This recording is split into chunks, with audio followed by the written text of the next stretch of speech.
Okay, everybody, now welcome back to the channel. If you follow along and you've been watching the channel for a while, you know we do the Firewood news updates. Now, there hasn't been a lot of Firewood news in the past month or so, even though it is in the heart of winter. It's all been kind of the same thing. We've had a rash of house fires. There's a lot of permits being issued in state parks and things of that nature to cut firewood, and out in California where the wildfires have been, there's a lot of permits to get wood from the government and that type of thing. And those are all over the place. It's kind of, I'm kind of sick of talking about them. So it's good to know, though, if you're watching this and you want to check your local community, if they have any type of park services or things like that. It's an interesting way of getting wood. You can get permits from the government to cut firewood and all kinds of various different state-run projects there. But I'm kind of sick of going through it. I'm not going to go through 10 different permitting processes all around the country to cut firewood. So those are out there. Those are going on. There's a lot of that going on. A lot of storm damage wood to be had.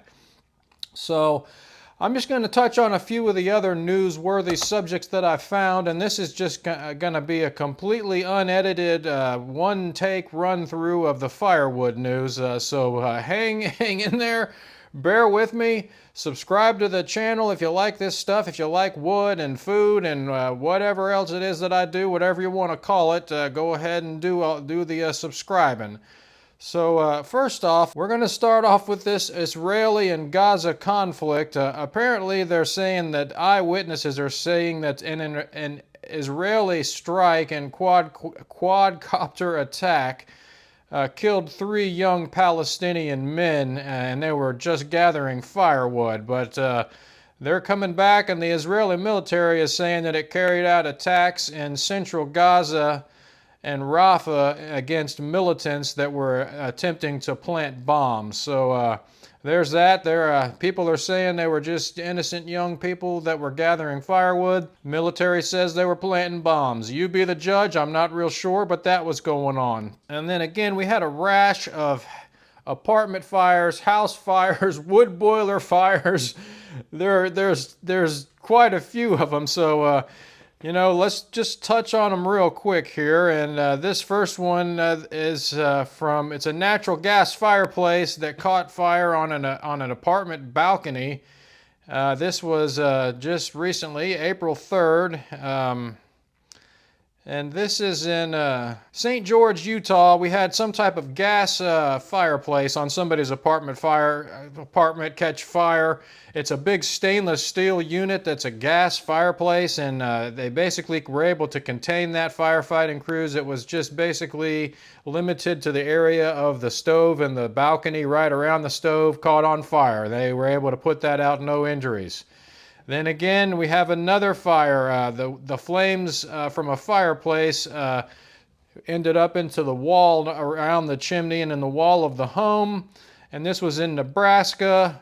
Did a bunch of damage, $25,000 in damage it did. So they recommended make sure you sweep your chimney, and I do recommend that. Not everybody knows you need to sweep your chimney once a year, and that will basically prevent most chimney fires. So you can learn to do that yourself if you feel comfortable, or you can pay somebody $300-400 to come out and do it. Whatever you want to do. A lot of people would recommend going ahead and getting a certified chimney sweep to do an inspection and all of that. But you can do it yourself. I do mine myself. I've showed it on the channel. You can buy that equipment online. However you do it, it's good to do it and be safe and clean your chimney once a year. So there's another one, and then moving along, we had a Connecticut, and in Connecticut we had another fire that was in the wall of a home. So another one. They're going to be all over this time of year. And then in Pennsylvania, in South Londonderry Township, Pennsylvania, there was a shed fire around a wood boiler that caught fire. Somebody's wood boiler, the fire got out of the chimney and caught the shed on fire, and that was another one that was going on.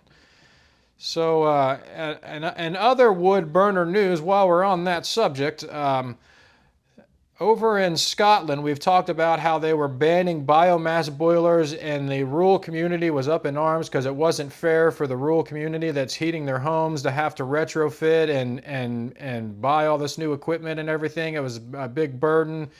And so they are ditching the restrictions on installing wood-burning homes in new construction, and they've reworded the bill to say that they now allow the installation of bioenergy and peat main heating systems and any type of secondary heating systems. And it says there is a ban on gas and oil boilers as a main heating system, and that will remain. But a secondary system you're able to have. So anyways, it's an improvement over there. It's a victory for common sense. In Scotland, they have walked back their harsh ban on wood boilers in new construction, and that'll be good for them to get by for the foreseeable future with their wood boilers out there. Now, moving back over to the United States, we have a Vermont man, and this guy is a trooper. We got to give this man a hand. I do anyways. He has been going, I think it says for 11 years, the state's been after him to get rid of his outdated wood boiler. And they even offered to pay half of the $20,000 replacement cost. And this guy refuses to budge and says that he heats his barn and his farm with this wood boiler, but it's apparently out of date. And this has been going on for a long time.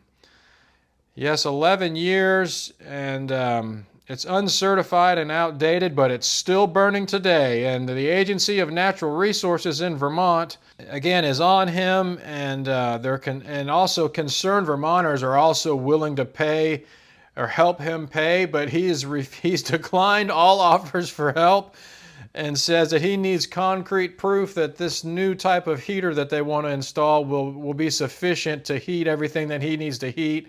His barn, he has cows, a barn with cows in it, and he's burning donated pine scraps to burn. And they'd have to show me that it could burn the wood, or he's refusing to get rid of his old one. And he doesn't want to be stuck with no heat. So he has also failed. He owes thousands of dollars in fine, and he's failed to show up at many court hearings. He says he can't leave the farm during milking hours, and that why doesn't the court come out to his farm and milk his cows for him, and then that way he can go to court and have the time to appear at all these court hearings. And they've issued a second contempt order on this gentleman, but he's holding out. He says he's waiting for somebody to show up and actually force him to remove the heater, which they aren't doing. And at this time, the ANR says that they are not requesting imprisonment of this gentleman. So he is just burning away over there, and until they come and actually forcefully remove his wood boiler, he's going to keep burning it. And that's the type of thing when you find out in government that they don't have the resources to do it, and he probably knows that. They would have to pay a sheriff or whatever team of people to go out and remove this thing and lift it up off the ground, and it would take a forklift or a crane, and they got to remove hot water lines and all of that, electricity, electrical, whatever it's running to it. So the state isn't going to pay somebody $5,000 or $10,000 to rent a crane and a certified electrician and plumber and everybody else to come out and remove the thing. So he just keeps burning it and collecting fines. And it's kind of funny. That'll just keep going till the day he dies or whatever. And then I don't know, man. I guess they put a lien on your house or something. But anyways, hopefully that works out all right out there for them. I'm not trying to cause any problems. I kind of commend them for going on. It doesn't seem to be hurting anybody, to be honest with you. There's a picture of him standing next to it. It looks like a standard wood boiler like I see all over the internet, all over YouTube. And it's heating his farm and his cow barn and what have you. So that's going on up in Vermont.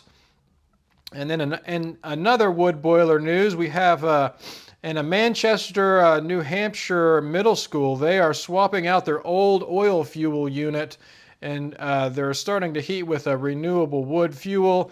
It's sustainable from the local economy, and it uses a conveyor belt that feeds wood chips into a boiler, and they're going to heat the school with this thing. They got $800,000 in grants to help fund this, and that sounds ridiculous. An $800,000 wood boiler to heat this school. But that's apparently what's going on. I'm not getting into that, but the government paid $800,000 in grants to help fund this thing.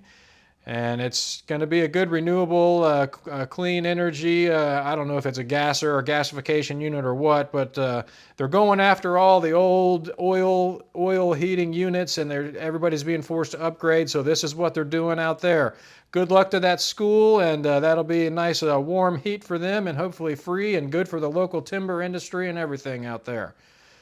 And then moving right along, there is a company that is claiming that they are revolutionizing the firewood industry and that pellets and firewood are going to be a thing of the past. And I got to tell you, it sounds kind of ridiculous to me, but they are burning recycled fruit waste, and they're saying that it's better than firewood with less CO2 emissions and less harmful on the environment or everything. Now, granted, they're trying to sell a product here.